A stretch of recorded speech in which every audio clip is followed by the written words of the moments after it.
On the merits, I hope most Ohioans, and I think most Ohioans will hopefully agree, even if we want a redistricting commission that's independent, this is the wrong way to do it. Hi again, everybody. Welcome back to another episode of The Narrative. Mike Andrews, Aaron Baird, David Mahan joining you. Fellas, how we doing today? Boiling in Phoenix right now. We got off the plane yesterday for a speaking thing out here. And my goodness, I don't know how I did this for 7 to 8 years. It's hot. The Democratic National Convention has been going on in Chicago the last few days, and we talked about the RNC earlier this summer when it happened. So I want to give fair airtime to our Democratic friends as well. And what interesting news we've been getting out of Chicago this week. And I think we were talking before we went on air here just about the thing that really stood out to us, the abortions on demand, or I guess you had to make an appointment, but still bringing an abortion bus to your party's national convention is saying something very loudly without necessarily saying something. Yep. Yeah. Well, and I think it's, one the one report I saw was this was yesterday, 25 abortions had been performed, 25 children had lost their lives outside the DNC. As a part of it, and one thing that was particularly irksome, just from a hypocrisy side, which is to not overshadow the murder side of things, was there was folks in the DNC or folks on CNN in particular, same difference, that were saying, "Oh well, this is not a part of the actual convention, right?" Well, meanwhile, yesterday or what was it, Wednesday. They platformed on the stage multiple Planned Parenthood and abortion sort of organizational leaders on the stage. It's one and the same, right? I mean, we saw that practically here in Ohio, that the campaign to pass the abortion amendment and the Ohio Democratic Party were lockstep on this. And again, it's a far different day today that we're in from say the 90s, where you had someone like Bill Clinton saying abortion should be safe, legal, and rare, to now this is their idol, right? That this process of tearing children apart limb for limb, or starving them with abortion pills, or burning them with acid with these injections into their mother's stomachs. This is who the Democratic Party is today. It was a great picture. I mean, you listen to the convention, and you've got some amazing speakers. You've got the entertainment value is amazing, but in my opinion, you've only got two major subjects that we're talking about. Race and abortion. Outside of race, abortion, and Trump's an idiot. Where are the policies, right? And so the policy position is the abortion thing. And what does Chicago need? How are we going to help, Black folks, Hispanics in Chicago when crime is crazy, being overrun, all their schools and rec centers being overrun, communities being overrun by illegals? They need to be able to kill more of their babies. That's what we're going to do to help all this race baiting that's going on with the Obamas and everybody else, right? We're going to help Black people. Nobody cares about Black people except for us, who will park a bus outside to kill 25 Black folks. And that's what we need to do to help the community. It's infuriating to listen to. And the scary part is because there's such amazing speakers, because they know how to throw a party, folks just gravitate to it. They love it. This is an amazing convention, and they're not seeing anything that convention is supporting, which is, for one, abortion. Yeah, that was, David. I think that spot, I heard this multiple times. I try to put on the TV just for a few minutes to get the vibe from these things and get through it as best I can. And you saw the talking points went out from the DNC to the media to say, you need to say that this is a joyful convention and that Kamala Harris is joyful, and there's so much joy here. And then you look under the hood of it and you see, literally dead children outside in the abortion bus. You see the violent protesters outside the United Center, right? The that are burning American flags and are, they literally had businesses last week boarding up their businesses already, anticipating the violence and the riots and and Putting all of those maggots things. in the food in the hotels up Right. and down the street from the convention center. Just crazy stuff. Exactly. I mean, it really is. It's such gaslighting. To again, you bring, what was it, Lil Jon out to do the one state's delegates and things like that, and you have all the celebrities and all that, but you look at what they're actually saying and doing, and advocating for, and it's so much darker, and it's concerning because a lot of people are going to still end up voting for it, because of the glitz and the glam, and then there are those that just want this darkness. Yeah, it's been something to behold, and certainly we're heading into the thick of the campaign season now. After the convention closes, I know we've got a couple, at least one debate between Vice President Harris and former President Trump coming up in 2-3 weeks, something like that, early September. So we're going to be hearing a lot of this stuff over the next few weeks and months until we get to November 5th, Election Day. And probably a good point here to plug the CCB voter guide, which is also on track to be released here in early September. And really just want to help Christians cut through some of that noise and find out with clarity who stands where on what issues, and a little different approach this year. And I don't know that we've talked about it on the podcast, but just real quick here, Aaron, to let people know, we're doing it kind of endorsement style this year. So you can kind of go and find an organization on our website, buckeyeballot.com, or whether you agree with them or not, and then see who they endorsed as a candidate for these offices. And hopefully it's going to make it really, really clear, create that clear distinction for Christians about which candidates stand with them. Yeah, I'm really excited about this year because it's a different approach for us. We still always want to stay in that nonpartisan lane, right? And basically try to provide the clearest information to voters, especially Christian voters, right? That's where we distribute our voter guide, is to our church leaders and our Christian school leaders and Christian business leaders in particular, and say, hey, look, here's the actual facts on the candidates on your ballot. You can do your own research and find these guys out and find out who these guys are, and see who aligns with you on the issues.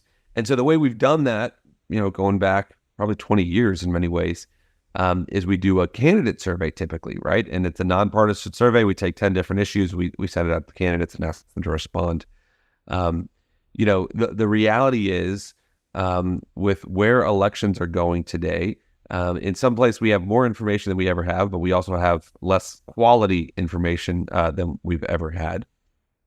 And so a lot of candidates just stopped responding to these types of things, right?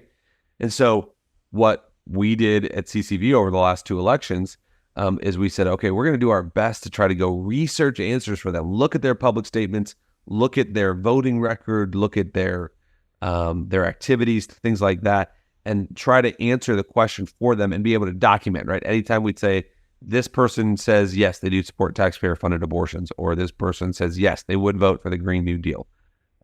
We have to be able to show this is why we say that. That's a really time-intensive process, and even that, you still end up with a lot of blank answers, right? Because if you can't say 100% yes to this, and we can defend this, frankly, in court if we had to, we couldn't answer. And so we've been trying to figure out what's the best way of doing this. And honestly, candidates themselves, there's been a lot of this about Kamala Harris. They're doing more and more to put less information about how they would actually rule. Maria always talks about, this election is a really, and elections more and more are vibes election more than they are issue election, right? Like I like the vibe of that guy, right? Which I guess is not different than anyway. I could get a beer with that guy, right? Than the past, but we want to try to bring that substance to it. And so the way we're going to actually go about that is, I think we've identified 12 to 15 different organizations from across the political spectrum and across the issues spectrum, right? So these are the people that are working with these lawmakers day in and day out. They have agendas of their own that they're trying to advance, and then they're saying, this person stands with us, and we believe we'd be able to work with them to get our agenda accomplished, whether that is on protecting life or promoting abortion, whether that's on protecting religious freedom or pushing LGBT laws, whether that is protecting Second Amendment rights or passing strict gun laws or environmental laws or all. So, I mean, everything from the Sierra Club and Equality Ohio, Planned Parenthood, Ohio Values Voters, Right to Life Action Coalition of Ohio. We're going to take all of these different endorsements, compile them on the website. You enter your address into the website, and you'll get a voter guide that shows just the candidates on your ballot, and you'll see who's endorsed them. And you can click on them and go look at their website, go look at their social media accounts, all of that. But this gives you a sense of who's standing with the candidates on your ballot. And what I'll just say from a very practical side, that's actually more useful information, because the other thing, Mike, we've had to deal with this in the past. Candidates can lie on the questionnaires we send out, right? And even if we know it's a lie, if they're giving us that answer, we have to publish it. And so we wanted to find a way of, okay, how do we actually provide as clear information on who these people actually are?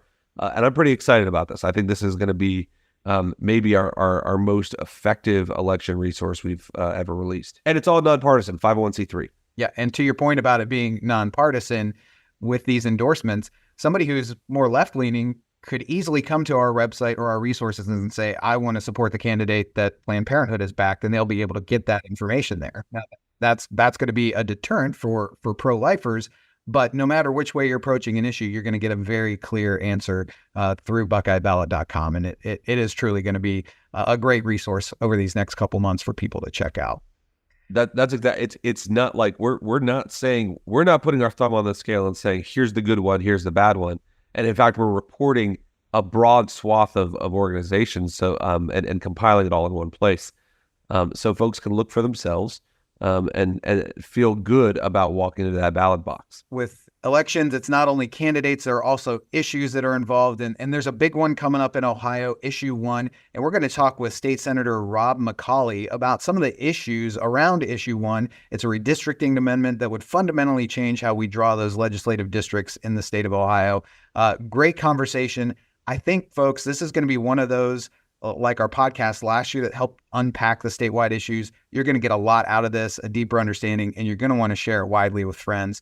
So please stick around, listen to that interview, and we'll be right back with Senator Rob McColley on The Narrative. Hey, Narrative listeners.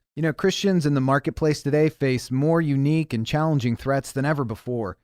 Businesses are following woke capitalism, chambers of commerce are beholden to social justice, and secular activists are chipping away Christians' First Amendment rights. As Ohio's only Christian Chamber of Commerce, the Christian Business Partnership stands in the gap to advocate for, to educate, and to celebrate Christian business owners. Joining the partnership also allows businesses to provide their employees with healthcare insurance, workers' compensation, and exclusive banking and educational discounts. To find out more and to join, go to cbpohio.org. That's cbpohio.org.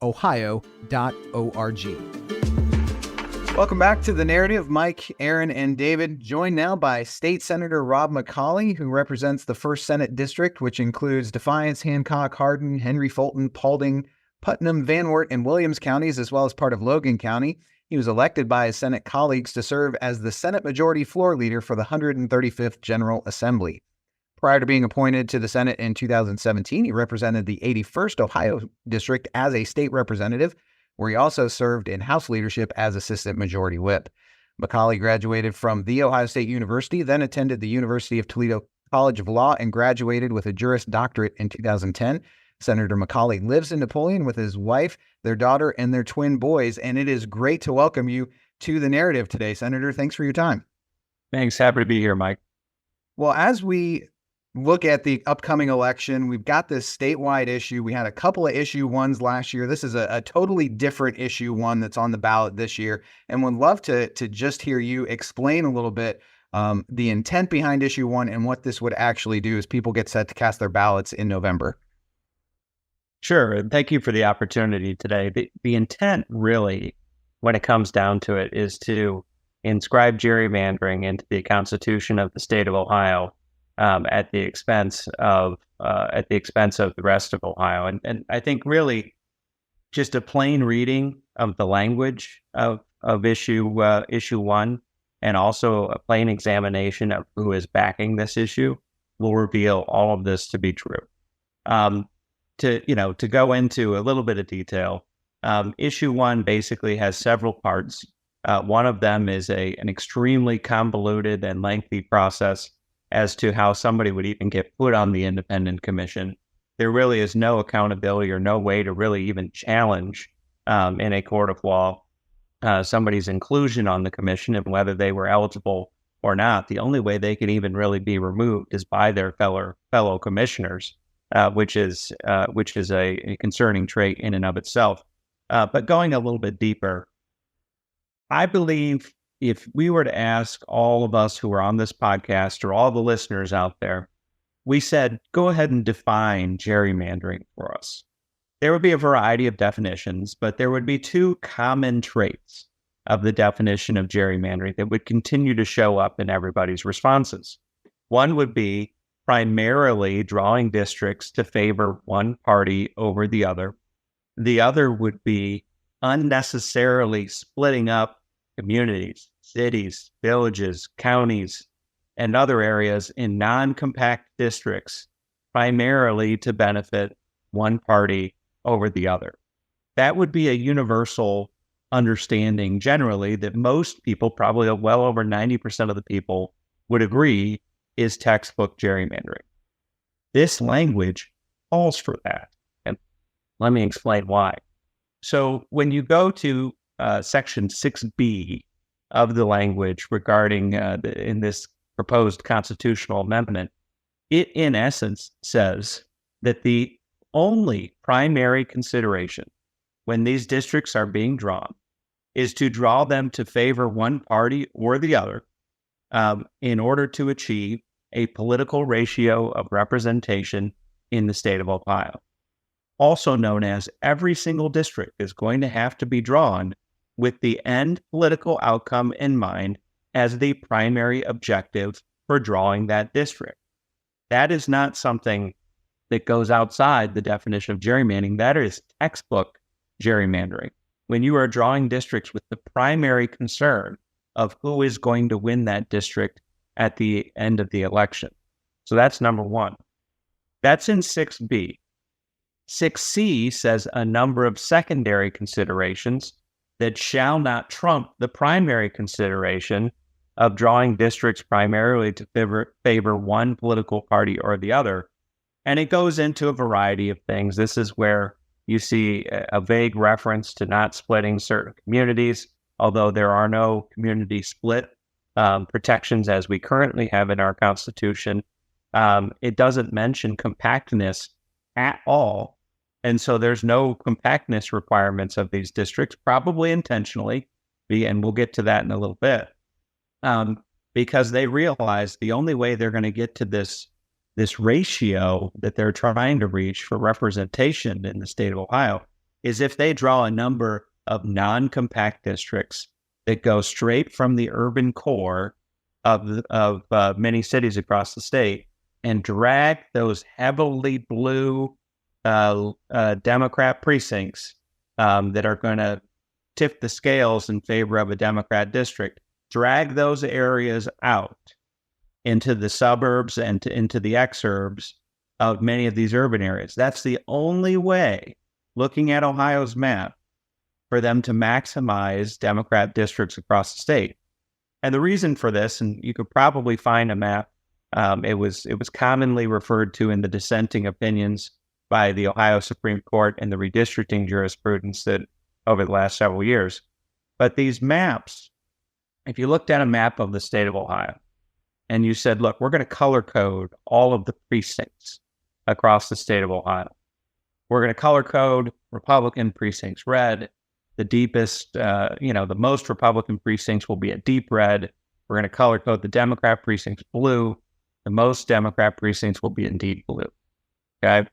It would basically be a sea of red with several islands of blue. The islands of blue, of course, would be in the cities across the state of Ohio: Toledo, Cleveland, Akron, to a certain extent Canton, but primarily Columbus, Cincinnati, and Dayton as the only remaining areas. In order to create House districts, you need 120,000 people for a state House district, 360,000 for a state Senate district, and 786,000 for a congressional district. You need clusters of those blue precincts all together, because each precinct only has about 900 voters or so. You need clusters of these precincts all together to be able to create that many districts. So the only way they're going to be able to do this is they're going to have to make non-compact districts that go deep into the urban cores, and then they stretch those deep blue districts and put them in the same district out into the exurbs and the suburbs. We've seen it happen in Michigan already. The most concerning part about this, I believe, or one of the most concerning parts, you get to Article 8 of the proposed amendment. Article 8 actually says the only thing you can challenge at the Supreme Court is whether you met that magical political ratio.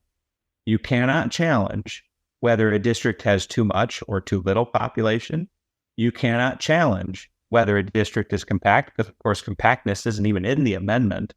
You cannot challenge whether a government subdivision, a city, a village, a township was unnecessarily split. Politics will be driving the entire redistricting process. Look, if there are people out there who believe it should be independent, we should not have elected officials on the redistricting commission, I get that. Our process worked this past time, which is something I'd like to talk about too. Our process worked this past time. We had a 7-0 bipartisan map that ended up getting through the commission. However, if you are looking for an independent commission, this is throwing the baby out with the bathwater, because all of the anti-gerrymandering provisions that we currently have in our Constitution regarding not splitting communities, keeping communities together, and also having compact districts is not a primary consideration in this amendment, or it is completely nowhere to be found. This is completely backed and is a wish list of progressive dark money groups who are backing it. Senator, that was really comprehensive on what this thing is going to do. And I'll just say, actually, I'm recording today from Arizona, where they have one of these redistricting amendments. I lived through the process here when I was working in Arizona. And I remember one of the maps they actually had, to the point you're saying, actually took a piece of Scottsdale, which is northeast Phoenix, and wrapped all the way around Phoenix and went all the way down to Yuma, Arizona, which is the far bottom corner of the state, right on the border of Mexico. And you could not find two communities that would be more different than Scottsdale and Yuma. You got Cowboys and you got the Fashion Square up in Scottsdale. It'd be like putting Newark and Cincinnati in a map together in Ohio. And those were the things they had to do to reach these limits. And again, the game they're trying to play here. I want to drill in a little bit more on the process question, because I definitely also want to get into what's our existing one we have, and then who are these groups that are coming in. But you started off on this actually selection, because the thing they're talking about here is citizens, not politicians. We don't want politicians to drive this, and so their solution is to create this entire unaccountable independent commission, is what they call it, to draw these lines. Can you talk a little bit about what is that process? Because by my count, reading through it, there's kind of 4 layers of bureaucracy, starting with the Ohio Ballot Board all the way down to this commission that will be created in this, which none of which have any accountability on them. Yeah, and this is the most confusing part of the amendment. I think the rest of the amendment reads relatively plain, and people can see what I just outlaid in my first response pretty easily. But this part is tough to follow. So basically, the ballot board, which is made up of some appointees from the House and the Senate, some other elected office holders, would be responsible for appointing 4 judges, 4 retired judges, who have all run partisan at some point, maybe not run partisan, but they've won partisan primaries at some point to be elected judges. So it's not necessarily removing politicians out of this equation. So it would have 4 retired judges. Those 4 retired judges would then be responsible for overseeing the selection process of the 15 commissioners. The commissioners who would be responsible for drawing these maps would be 5 Republicans, 5 Democrats, and 5 people who are independents or not Republican or Democrat. And so the issue that arises with this is, as I mentioned before, there's no legal recourse for anybody to challenge the appointment of somebody to the commission. There's a litany of disqualifications that are in there. One is you cannot be an elected official. You cannot be a family member of an elected official. And so, frankly, I don't know about you, but where I come from, there are a lot of elected offices, for example, a township trustee or something like that in a small rural township. Those guys don't focus on politics. Those guys focus on good government. But they'd be ineligible. Their wives and children and parents or spouses and children and parents would all be ineligible as well, as would their contractors. And so if they had somebody who did work for them, they would be ineligible. Any appointee of the federal or state government would be ineligible as well. The way this is written, it's very well, it's been explained to me that if you were an appointed fire chief or you were an appointed police officer, you might very well be ineligible to serve on this commission. As would many of our appointed officers in the armed forces, because they're federal appointees in many respects. And so they would be ineligible to serve. There's a wide swath of people that I believe the way this is drafted are intentionally ineligible to serve. And it's not just, hey, you're a member of the legislature, you can't serve on the commission. It's a whole host of other people who get caught up in the collateral damage of all of this, who would be good voices for the state of Ohio. I think many people would agree to have on this type of an independent commission, and yet the drafters of this amendment intentionally kept the process. Well, that was what is so crazy, Senator. I sat in the hearing, and it was very much a power to the people type vibe that was in the hearing room.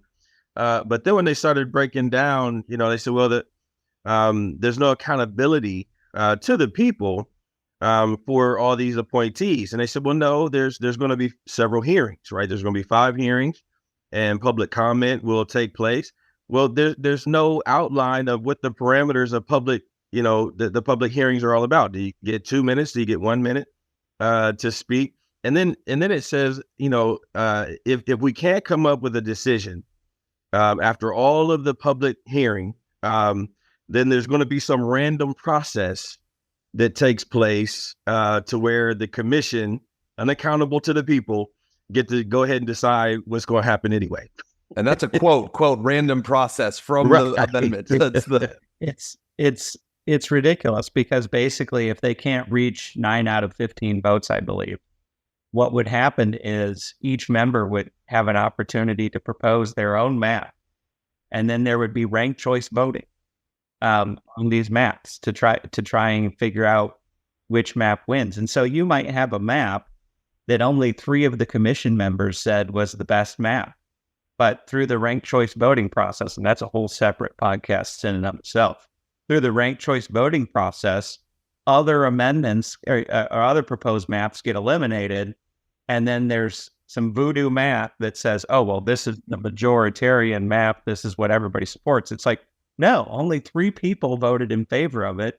The others were spread out in smaller numbers across the rest of the maps, and through eliminating those other maps, because they didn't have the requisite amount of support, you said, oh, everybody's fine with this. No, not everybody was fine with it. So it's a disaster, and really, I've sat through these hearings. I've been on the redistricting commission. When members of the public come in to testify, a lot of times they're not testifying about, hey, my district or your statewide map is not partisan enough. A lot of times it's, why are you separating this city from that city? Why are you putting this city with that city?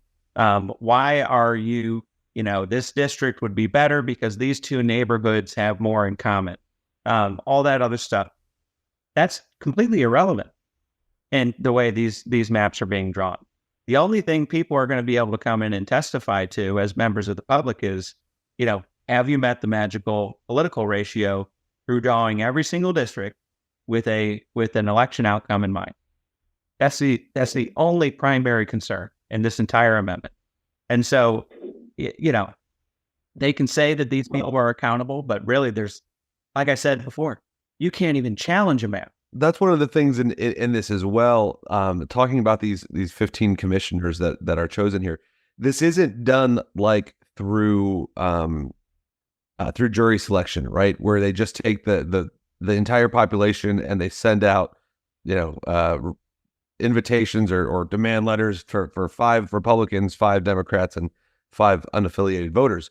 These people are still going to be the politically well connected, right? So even the promises that they're trying to make in this process, the people that are going to be applying, that are going to be trying to, get on this commission, they'll never face a voter in their life for the decisions they make. Like you said, they'll never have to go to court to defend the things that they do. And the idea that all of a sudden magically all these politics are going to come out is absurd. But you alluded to, you've sat on the current redistricting commission process. I think what's interesting about this, and you can correct me if I'm wrong here, but you said, the maps under issue 1 require 9 votes. I don't think there's any requirements in this proposal on where those votes need to come from, right? So you could conceivably pass a map with an entire party not being a part, not saying these maps are fair, right? Since you have 5, 5, and 5, as opposed to the process we have right now, which in order to get a map that lasts for 10 years requires both parties to consent to it. Can you talk about because I'm actually, when I came in, 8 years ago back to Ohio, I was a little bit, where's like, what is this process? But actually watching it play out, and especially comparing it to what Arizona has and what this is, like, hey, actually, this is pretty good what we have right now as a process. Can you talk through that a little bit? Yeah, that's an excellent point. Our process, which was approved in 2015 for state legislative districts and 2018 for congressional districts, requires bipartisan agreement to come up with a 10-year map. And in the case of the current makeup of the commission, it requires all the Democrats to agree with a map to come up with a map that's going to last for the entire decade of the census period. And so that's a very good point. This process that's being laid out, only requiring 9 members, as I said before, there's 5 Republicans, 5 Democrats, 5 independents. You could see a scenario where the Republicans completely leave out the Democrats, or the Democrats completely leave out the Republicans in a map, which is not representative of the state of Ohio. And so that's a really good point you make, is that that's another way that this is failing to achieve the bipartisan balance that it's providing, that it's proposing that it does.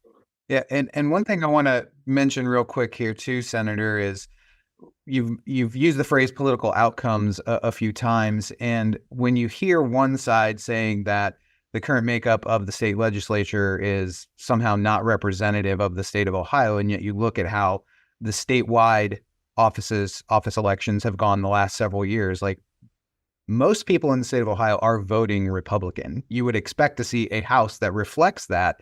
And so to then claim that somehow these House districts and state Senate districts have been gerrymandered in order to get this result, I think just ignores what we can see when we look at how the state has voted on those statewide or even federal offices over the last few years, right? Oh yeah, that's absolutely true. I mean, you look at Governor DeWine in the most recent, many of our statewide office holders in the most recent election won big, 25 plus points. I don't remember the exact number. Governor Kasich in 2014 won by even more than that, I think. 2018 was a little bit tighter, but we won all the statewide offices. And even Donald Trump has carried Ohio by 7 points and 8 points in the presidential elections, which by Ohio standards is a huge win in a presidential election. And so Ohioans are center right, they're voting center right. But another point to make is like just because we have 67 seats in the House out of 99, and just because we have 26 out of 33 seats in the Senate, that doesn't mean all of those seats are drawn as Republican districts. We have a number of members in both chambers who are in districts that Democrats should have won had they had a good candidate, had they been running on good issues, and had they run a good campaign.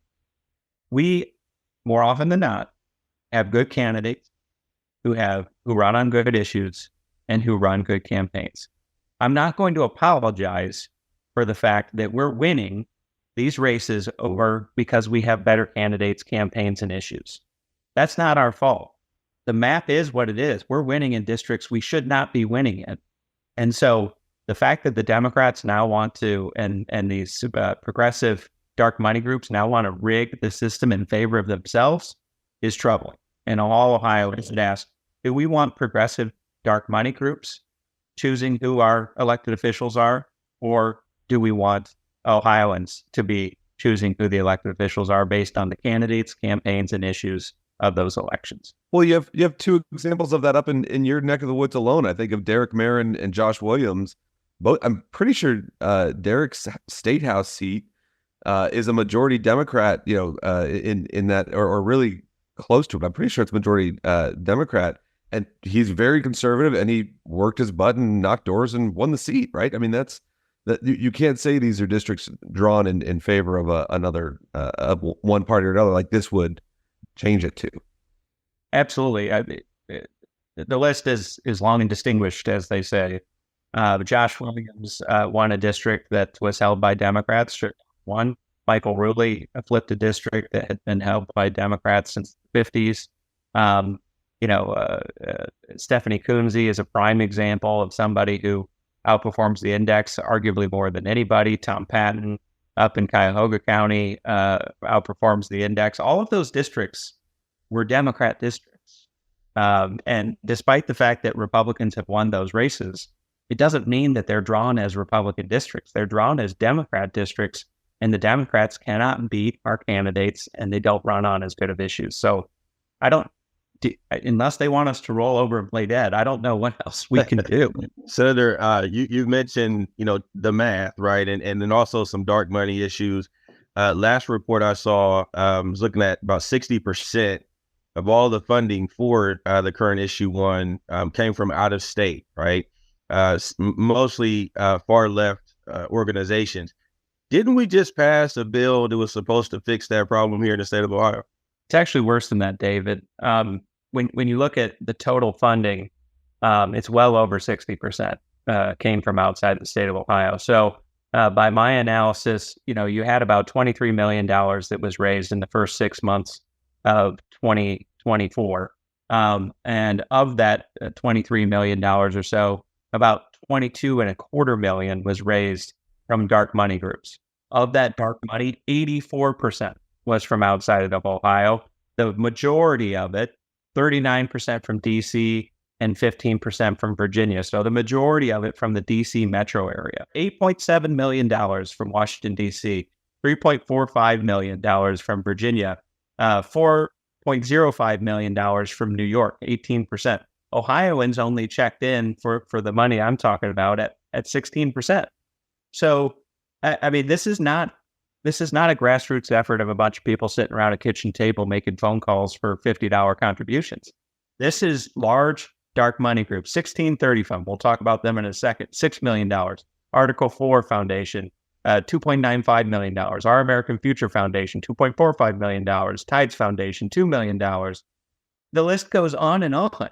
I mean, this is, and 1630 Fund in particular, to your question, David. So little known fact, it is illegal for foreigners to contribute to candidate elections. It is not illegal until recently in Ohio for foreigners to contribute to issues elections. One thing we noticed last year is the 1630 fund, which the Associated Press has even reported, has received $240+ million from a billionaire named Hans Jorkvies. Okay. The 1630 fund has been putting millions of dollars in the state of Ohio. At this point, it's well over $20 million over the last 2 years that the 1630 fund has placed in Ohio. 1630 fund, as I mentioned, primarily funded by a Swiss billionaire why would he care about Ohio elections? I think we all know why. He wants to see the outcomes changed through the Constitution rather than at the ballot box.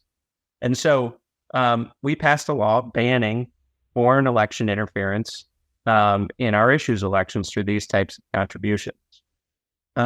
Curiously enough, the day the governor called for a special session of the legislature to address this issue back in late May, early June, the 1630 fund put $6 million into the Issue 1 campaign. And also, curiously enough, before this law goes into effect on September 1st, I believe, the 1630 fund, or actually the entire Issue 1 campaign, spent their entire campaign balance down to zero. Down to zero. Now, why would they do that, you ask? This far out from a campaign, why would you zero out your bank account? I think we all know why. It's because they knew they had foreign money in their bank account, and they wanted to be able to make the argument that we had laundered all of that money out of our bank account. We spent all of our money down to zero. We showed that on our campaign finance report. That way, when we raised the next tranche of dark money from Washington, D.C. and Virginia, you can't say it was commingled with foreign money when the law goes into effect in September. That's exactly what happened. And so it was almost an admission on their part that this is what they're doing to try and funnel foreign money into the state of Ohio. And now we know why. All the Democrats voted against that bill, despite saying they were against foreign election interference and otherwise. It's because they had $6 million on the line that they needed to bring into the state of Ohio. So with these, with the various groups, so that it's not just the money that's coming in from leftist groups, the main advocates behind this. And I think for a lot of the listeners of our podcast, if you've not been convinced yet, when you see the list of people that are lining up and organizations that are lining up behind this, that it should probably be the final nail in the coffin on this. Senator, can you just speak a little bit to who are the organizations that are backing this thing? Well, I can tell you for marketing itself as an independent commission, the backers sure don't seem to be all that independent. They're all progressives. They're all, as I mentioned, the progressive dark money groups. Some of the folks who are behind it that I didn't get to is the AFL-CIO, many of the teachers unions, the National Education Association, which I don't have anything against teachers. I think teachers are engaging in a noble profession. They're very important to our society, but the teachers union has basically been captured by the progressive left. I think everybody realizes that at the national level. Yep. So they're behind it. And really a common theme that you see through many of the backers of from a financial perspective of what we're talking about here is that these backers all have a connection to a group out of DC called Arabella Advisors. Arabella Advisors is basically the custodian, for lack of a better term, and air traffic controller for billions, with a B, billions of progressive dark money. 1630 Fund is in that group. Tides Foundation is in that group. Ohio Capital Journal, who I believe was funded by the Hopewell Fund, if I had that correctly. And so this is all part of, an operation. And Ohio is not unique. Other states who have the citizen-initiated constitutional amendments or citizen-initiated statutory changes, they've all been targeted by these groups as well with tens of millions of dollars. And so when these groups can basically say, all right, we're going to go into Ohio because we want to pick up congressional seats and state legislative seats, or we're going to go into Ohio to fight their efforts to protect their constitution, as we did. These are the same groups that were against that in August last year. We're going to go into Ohio and we're going to do all these things. All they have to do is somebody makes a phone call, $10 million in a bank account the next day. Like, the people who are running these campaigns don't even have to worry about where the money's coming from or raising it. I'm serious. It's just, It just it's like it grows on trees, and that's what we're up against. This is a very sophisticated operation run out of Washington D.C. that is coming state to state and trying to change our state governments as we know them, and they're masquerading in many senses as independent good government groups. But when you peel back the onion and you realize who's actually behind this, it's Barack Obama, it's Eric Holder, it's progressive Democrats. It's not independent.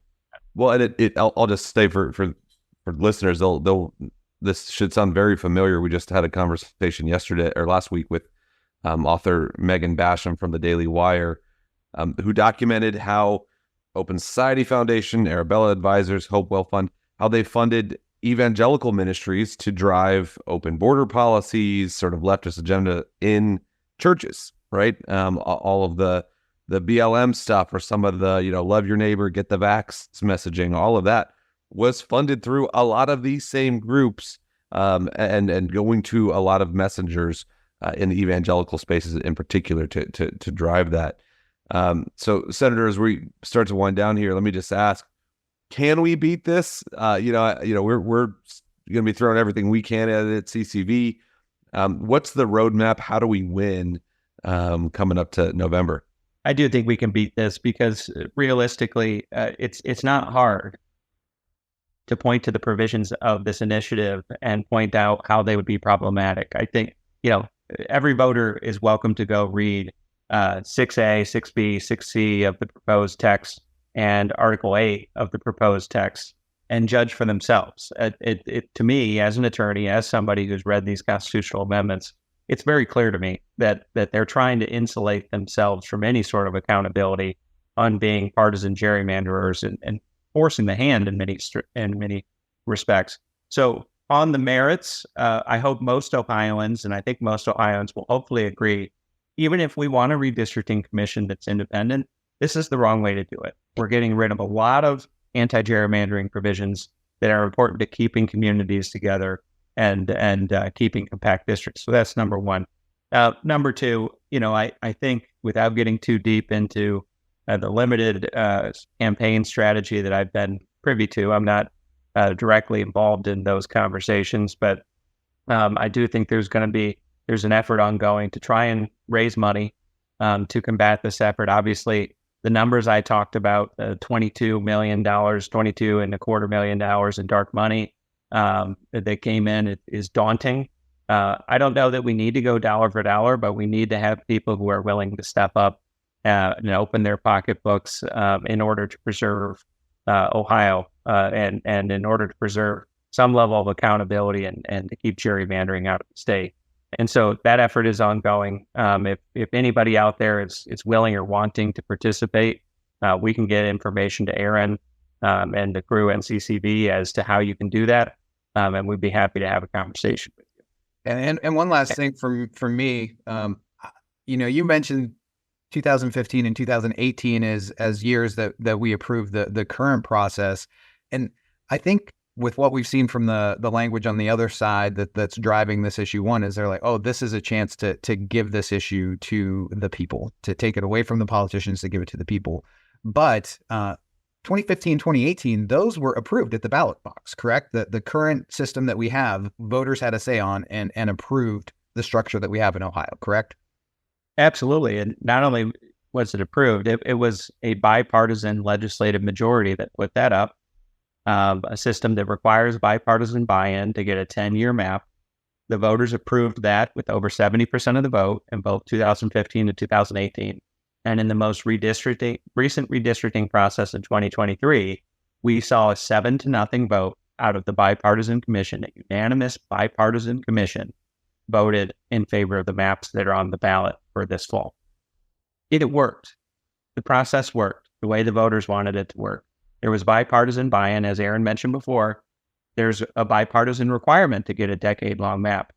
This new provision doesn't require any bipartisanship in order to get a 10-year map. Make no mistake, it's an effort for one side to take over the process.